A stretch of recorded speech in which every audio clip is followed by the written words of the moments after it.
Hello friends, welcome back to your channel Shivi in USA, जहाँ पे मैं आपसे अपना एक्सपीरियंस जो मैं अभी तक यहाँ पे देखी हूँ वो सारा शेयर करती हूँ। तो आज हम बात करने वाले हैं, अगर आप या आपके कोई फ्रेंड्स रिलेटिव्स इंडिया से यूएस आने का सोच रहे हो तो, और अगर आप अभी भी डिलेमा में हो जाना है नहीं जाना है, तो यहाँ पे हम कुछ पॉइंट्स डिस्कस करने वाले हैं जो शायद आपको या आपके फ्रेंड्स रिलेटिव्स को हेल्प कर सके। पॉइंट नंबर 1 इज़ कि अगर आपको अपना फैमिली एंड फ्रेंड्स से काफ़ी अफेक्शन है कि आप घर के सारे ओकेजन या जो इवेंट्स होते हैं उनमें पार्टिसिपेट करना चाहते हो, और अगर आप नहीं जाते हो तो आपको फोमो, मतलब कि आपको एक फोबिया ऑफ लेफ्ट अलोन वाला जो फीलिंग आती है, तो फिर यूएस आपके लिए सही शायद नहीं होगा। क्योंकि कितना भी आप ट्राई करो प्रैक्टिकली सारे ओकेजन पे, सारे बर्थडे, एनिवर्सरी, वेडिंग्स को अटेंड करना, सारी दिवाली, होली पर घर जाना प्रैक्टिकली पॉसिबल नहीं है। तो ये एक बड़ा पॉइंट है जो आपको कंसीडर करना चाहिए, वरना यहाँ आके आपको ऐसा लगता है कि बहुत कुछ पीछे छूट गया है। Point number 2 is house help. India में हम सभी को हाउस हेल्प की इतनी ज़्यादा आदत हो जाती है कि चाहे घर का खाना बनाना हो, बर्तन हो, डस्टिंग हो, सारे काम हम डेलीगेट करके रखते हैं। और अब इस एज पे आते आते हम काइंड ऑफ यूज्ड टू हो जाते हैं कि ठीक है, जो भी काम है वो हाउस हेल्प ही करने वाली है। But here is the interesting fact कि यूएस इतना डेवलप्ड तो है, बट यहाँ सारे काम, मतलब लिटरली सारे काम आपको खुद ही करने हैं। तो या आप करो, आपके स्पाउस करें, या फिर मिलजुल कर करो, बट आपको ही करने हैं।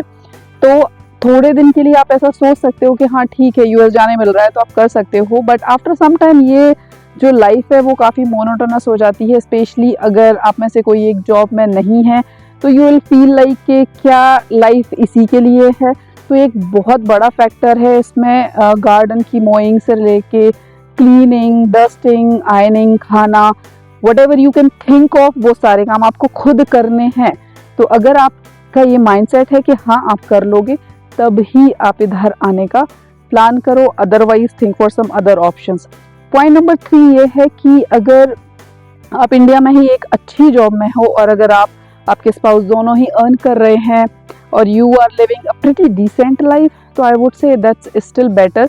अगर आप यहाँ H1 पर आ रहे हो तो आपका जो स्पाउस है वो जॉब नहीं कर पाएगा, तो थोड़े दिन के लिए जो यूएस लाइफ है वो आपको काफ़ी इंटरेस्टिंग लग सकती है। बट आफ्टर दैट ऐसा लगता है कि आप एक जो आप अपने कलीग्स या अपने फ्रेंड्स के जब लिंक्डइन प्रोफाइल देखोगे कि अच्छा उन्होंने ये सर्टिफिकेशन किया और दे प्रमोटेड, तो आपको एक अपना कोई लाइफ का जो पार्ट है वो अधूरा सा फील होने लगेगा। और after, I am not saying for years, but कुछ मंथ्स में ही आपको ऐसा लगने लगेगा कि आपने जो अपनी एक प्रॉपर सेटल्ड लाइफ इंडिया में जो छोड़ दी है, भले आप बिजनेस करते हो, आप जॉब में थे या कुछ भी, आप जो अपना एक अपनी आइडेंटिटी थी आपको वो वहाँ छोड़ के आना पड़ेगा। और यहाँ बहुत सारी चीज़ों के लिए आपको अपने स्पाउस पर, जैसे यहाँ पे सारे काम, मतलब जो आपको सब्जी भाजी लेने जाना है, इवन दूध लेने जाना है, वो सब ही काम कार से होते हैं। तो आपको यहाँ पे कार ड्राइविंग सीखनी है और काइंड ऑफ आपको ऐसा फील होगा जैसे आप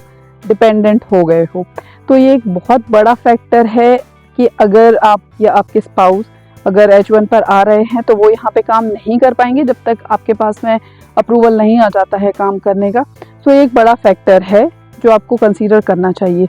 नेक्स्ट ये है एक फैक्टर कि अगर आप फूडी हो, स्पेशली अगर आप वेजिटेरियन हो, तो ये एक बहुत बड़ा फैक्टर जो मुझे लगता है कि यहाँ पे इवन आप जब ट्रैवल के लिए भी जाते हो तो इट्स नॉट लाइक इंडिया। यहाँ पे चाय बनाने से लेके खाना बनाने तक के भी ऑलमोस्ट आपको सब चीज़ें लेके जानी होती हैं, क्योंकि एक तो वेजिटेरियन लोगों के लिए ऑप्शंस काफ़ी कम होते हैं और यहाँ के जो होटल्स होते हैं वो भी आपको फूड, वाटर उतना इजीली प्रोवाइड नहीं करते हैं। तो या तो आप जो यहाँ पे रेस्टोरेंट्स अवेलेबल हैं जो कि इनिशियली आपको थोड़े से महंगे लग सकते हैं, तो बहुत सारे लोग अपना जो सामान है, और यहाँ चाय नहीं मिलती है तो आपको एटलीस्ट के केस में वो तो लेके जाना ही होगा।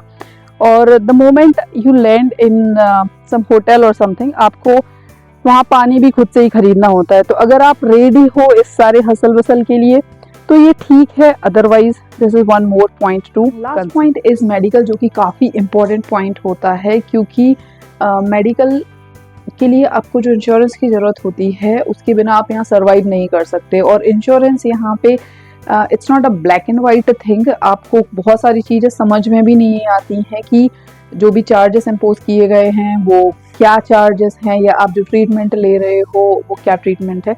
और दूसरी बात ये है कि सारे जो एक्सपेंसेस हैं वो इंश्योरेंस कवर हमेशा ज़रूरी नहीं है कि वो कर ही लेगा, तो आपको बहुत सारा अमाउंट जो है वो आपको अपने पॉकेट से भी देना पड़ सकता है। और अगर ये सारी चीज़ें बहुत अच्छी चलती हैं तो भी बहुत सारे ऐसे केसेस होते हैं जब आपको अपॉइंटमेंट लेने के लिए डेज से लेके मंथ्स तक का भी वेटिंग टाइम यहाँ पे मिल जाता है। तो ये डेफिनेटली इंडिया जैसा तो नहीं है कि कान में दर्द हो रहा है या थोड़ी सर्दी खांसी हो रही है और आप चले जाओगे।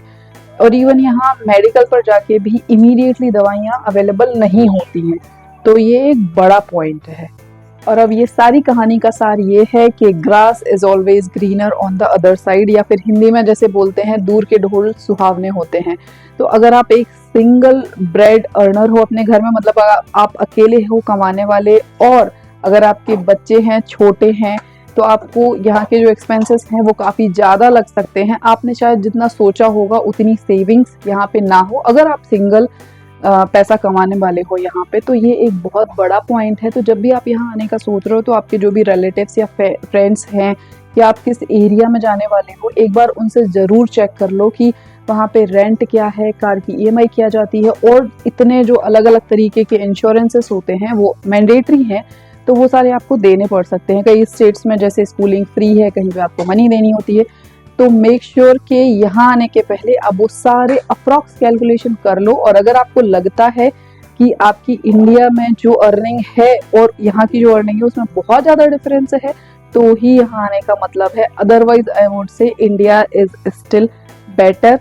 और ये परसेप्शन इंडिविजुअली डिपेंड करता है कि किसको यहाँ वाली लाइफ पसंद है या वहाँ वाली लाइफ पसंद है। बट ये कुछ पॉइंट्स थे जो आपको कंसीडर करने चाहिए। मुझे कमेंट सेक्शन में बताना इस बारे में आपका क्या सोचना है। Thanks for watching, see you next time, bye.